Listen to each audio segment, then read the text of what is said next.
everyone, it's HailHeidi again. Today we are reacting to foods that are banned in Europe, but not the US. I have been wanting to watch this so badly. I think this was actually farther down in my list, but I pulled it up because I just can't wait anymore. Also, I know that I've been wearing the same sweater in the last like 2 videos or 3. It's because I'm going out of town next week, and so these will be coming out while I'm out of town. We'll keep the conversation going even when I'm on vacation. So, but without further ado, if you like the video, make sure to like and subscribe to the channel and come talk to me on Twitch. I'd love to meet you and talk to you, you know, kind of have a real-time conversation too. Let's do this though. The European Union is as suspicious as ever when it comes to foodstuffs containing chemicals, unnatural dyes, and meat treated with synthetic growth hormones. Since 1981, the EU has had stringent rules for the importation of food to its markets, and those rules have only gotten stricter with time. In 1989, it banned as many as 6 growth hormones, launching a trade dispute which has lasted 30 years and counting. In 2003, it permanently banned 1 synthetic growth hormone while provisionally banning 5 others, and a whole host of dyes, chemicals, and preservatives are persona non grata in the EU as well. From hard-shelled candy delights, milk, dyed salmon, and beef and pork treated with all kinds of hormones, here are 10 foods banned in parts of the European Union that are not banned in the United States. I'm excited. I'm very interested. Number 10. Skittles. While not banned in the entire Nope, can't do it.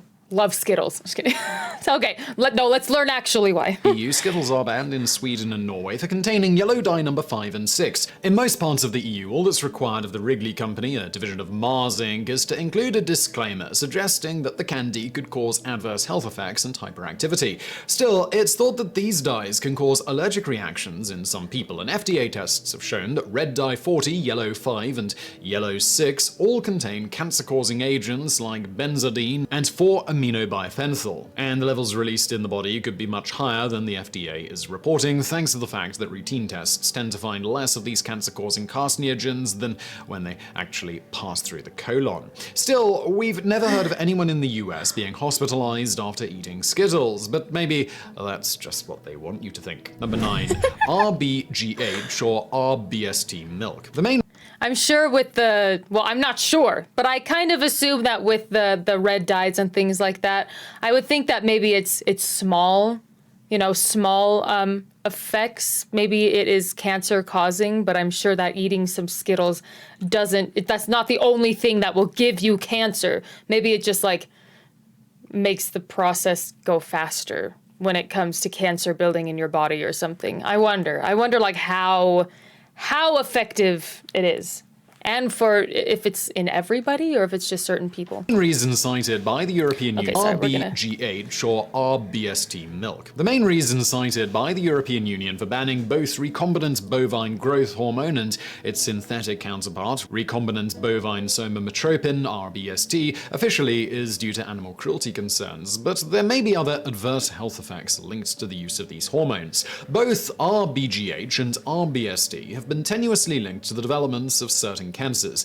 In addition to that, the FDA found that further study would have to be conducted to determine the impact these hormones would have on the liver and other organs. But in addition to the potential adverse health effects of RBGH in humans, cattle treated with the growth hormone are more likely to come down with a nasty case of mastitis, inflammatory reaction in the udder tissue caused by infection from microorganisms. As a result of this disease, cattle in the US are treated with antibiotics, eliminating mastocyst infections, but potentially causing other problems further down the line.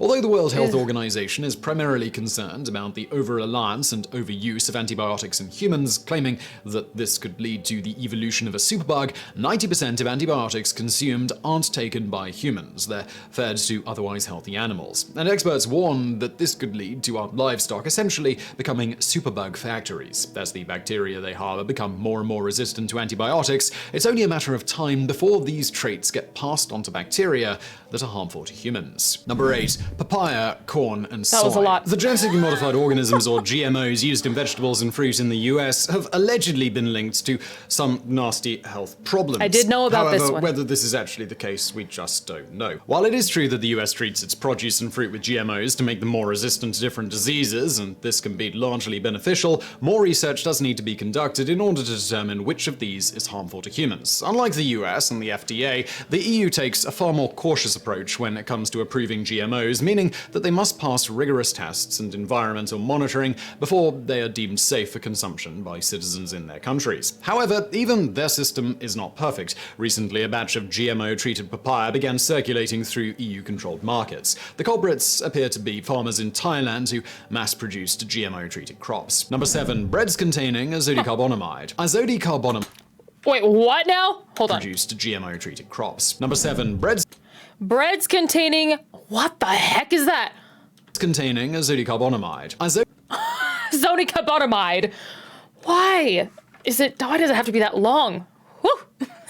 Okay, I don't know about this one at all, I don't think. Azodicarbonamide, ADA for short, is a chemical used to bleach breads in order to increase their shelf life. Okay. Recently, companies like Subway, McDonald's, and other fast food restaurants have come under fire for using this chemical. ADA is also the chemical that allows bubbles to form inside foams and plastics like vinyl. The EU banned ADA because of its potential harmful effects on human health. Both potassium bromates, a chemical used in bread that helps it rise in the oven, and ADA have been linked to kidney and thyroid cancers in rats. So I would much rather prefer the natural bacteria that we talked about in that other video that burps the bubbles into bread than a chemical that that makes, did he say that makes foam? You know, bubble? Holy cow, to make it look like there's little porous, little pores in bread? What the?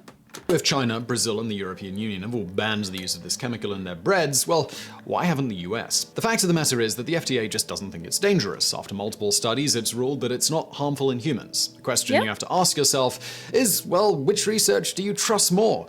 And why? Number 6, chlorine-washed chicken. Chlorine plays many roles in the industrialized world. It's a powerful tool for cleaning water supplies which otherwise might become contaminated and lead to the development of cholera when ingested, a disease which is extremely fatal if left untreated. But it's also used to clean other things, like chicken. Like chlorine-washed chicken means just that, chicken that's been washed with chlorinated water. According to most websites devoted to chicken and all things related to chicken, it's the internet, of course these websites exist, chlorine washing is a food safety practice which helps keep harmful bacteria from growing on poultry. But while the EU doesn't think that washing your poultry in chlorinated water will lead to adverse health effects, they do think it's a method of covering up poor hygiene practices. This understandably has made US exporters incredibly angry, as it's a decision not based in scientific evidence, but rather on paranoia. Number 5, instant. That's interesting. So it's not because they're actually worried. It's not that the chicken's the problem. It's that the environment that the chicken's made in is the problem. I think we should maybe focus on that more. That's fascinating. That's very interesting.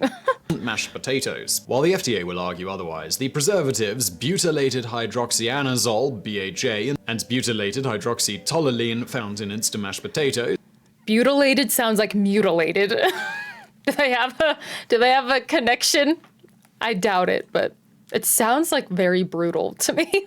Pretty much every single packaged food you buy in the US have been known to cause some cancers in rats. They're also known to impair blood clotting when consumed in high quantities, among other symptoms like hyperactivity. BHA and BHT are used primarily to prevent foods from excreting oils. This prevents them from going rancid and extends their shelf life. And you can probably guess what the European Union did about this. If you guessed that they outright banned them, then congratulations, you are correct. The strange thing about the situation is that the FDA admits that BHA and BHT are probably a bit carcinogenic in nature. The FDA certified these food additives as GRAs, generally recognized as safe, but this just means that they're only regarded as safe up until a certain amount is consumed and never underwent pre-market review. Number 4, Mountain Dew. You might be surprised to learn that your favorite lemon lime soda may contain a It's not my favorite, actually, so this I'm not sad about. Chemical typically used in a flame retardant, and this is an ingredient that has been banned in over 100 countries. The FDA tested the ingredients in Mountain Dew and found that they lacked enough conclusive data on one of its main ingredients, brominated vegetable oil, to decide whether or not it was safe to consume, although it's still labeled as GRAS. Of course, across the pond, it's a different story. Because it competes with iodine for receptor sites in the body, high levels of brominated vegetable oil in humans can lead to thyroid problems, autoimmune diseases, and potentially cancer. In fact, bromine is considered a toxin. Although brominated vegetable oil is still legal in the United States, Pepsi and Coke decided to remove the ingredient from their soft drinks after public backlash. Number 3. Oh my gosh! So I have been joking with people that Mountain Dew is toxic waste. I'm like, oh, that's toxic. It looks like toxic waste. And apparently it kind of is. That's crazy. And it is very interesting that I actually know several people that are very close to me who have immune disorders and things like that. And they struggle with digesting certain things. And I wonder if it's because of things like this. Just human bodies are not meant to, digest things like that. That is so interesting. So I'll have to just tell people, like, yeah, Mountain Dew, I was right this whole time. That's funny. Farmed salmon. Eating salmon has all kinds of health benefits, but people consuming anything other than freshwater or organic salmon might be consuming a harmful carcinogen. The European Union has outright banned farm-raised salmon for good reason. So what exactly separates farmed salmon from freshwater salmon? Well, that's the fact that salmon that are raised on farms are typically fed an unnatural diet of grain, antibiotics, and other drugs that leave their meat an unhealthy-looking gray. Propagators of farm-raised salmon use a chemical known as astaxanthin to dye the unhealthy gray away. You're probably guessing astaxanthin has been banned in the EU due to health concerns, and you'd be right. What's more is that freshwater salmon growing up on natural food sources retains a vibrant pink quality. Number 2. US pork. Pigs in the United States are typically given food laced with ractopamine, a growth promotion drug which helps animals remain lean. The drug basically mimics the effects of stress hormones, allowing for the production of more meat while keeping feed consumption relatively low. So what might be the problem with this? Well, the company that produces the drug, Elanco, did their own testing on the drug, and this might be a decent indicator that some corners might have been cut. Shortly after the FDA approved the drug for use in American pork products, farmers began reporting that more and more pigs became non-ambulatory, which is a fancy way of saying that they can't stand or walk. These pigs tend to get treated very poorly in US slaughterhouses, getting trampled and dragged by workers and electrically shocked by cattle prods in a cruel effort to get them moving again. More than 218,000 pigs are recorded as having this condition. The FDA accused Elanco of withholding information. But despite this news, the drug is still allowed in the US. All that's changed is a big old disclaimer listing the drug's side effects. On this one, we can't really blame the EU for banning it. Sometimes being cautious pays off. That is very sad.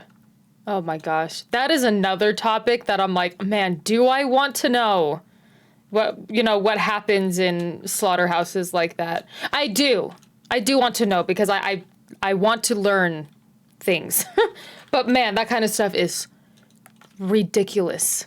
Very sad. Oh my gosh. Number 1. US beef. Much like the EU's reasoning on banning US-sourced milk, meat sourced from cattle raised on growth hormones cannot be imported to the European Union. Believe it or not, this decision has resulted in a long-standing trade dispute between the US and the EU, lasting 30 years and counting. Unlike milk, however, the ban on US beef extends to 6 different growth hormones, with estradiol being permanently banned and 5 others provisionally banned. This has resulted in US retaliation in the form of tariffs on selected food imports from the EU, an action that the EU has heavily criticized. Not all US beef is banned in the EU, though. Just recently, a deal was reached to allow a certain market share for companies looking to export organic beef, but the tariffs do remain. The US claims that the EU's decision is not based on scientific evidence, and that they're not treating farms that use synthetic growth hormones fairly. So I really hope you found that video interesting. If you did, please do hit that thumbs up button below. Don't forget to subscribe. Interesting. And thank you for watching. Of course. Thank you for making this video top 10s. Wait, yeah. Top 10s? Yes, top 10s is the channel. That was fascinating. I did know about a few of those. I knew about the GMOs in vegetables and the red dyes and things like that, but some of them I was not as aware of. So it's very interesting to learn the specifics and exactly, what the US, allows ourselves to eat. Man, the Mountain Dew thing is still cracking me up. That honestly kind of made my day. But very interesting. I will tell you guys that I was at the grocery store today and I looked for bread specifically that didn't have sugar in it and like all these chemicals. But it is interesting that a lot of the bread that I picked up, the ingredients are just a block like this. It's a block of text, and I'm like, I don't have time to read this, and half of it I don't even know what it means. And so I went to kind of a more fresh bread section, and I finally found bread that was 2 lines of text at least. A lot of it was kind of like, the wheat was processed in a weird way, it seems like, but no sugar, just kind of salt, oil, rosemary type stuff. So I will let you know how I like the bread. I'm going to share it with my family tomorrow and see how we like it. But yeah, very interesting. This has made me a lot more aware of what I'm getting at the store, what I'm eating. I still am not perfect. Like I had McDonald's the other day. Things just happen. But it's good to learn about this stuff and be aware of it so that you can like make small changes in your diet if you need to, or if you'd like to, you know? So very cool. I love learning about this stuff. Thank you all for watching. Thank you for all of the recommendations. Thank you for your comments and for your insights in, what we're learning about on this channel. It's so fascinating to me, and it's honestly changing my life. So thank you everybody who's going on this journey with me. I love having you here. It's awesome. So I will see you in the next video though, and everybody take care. Bye.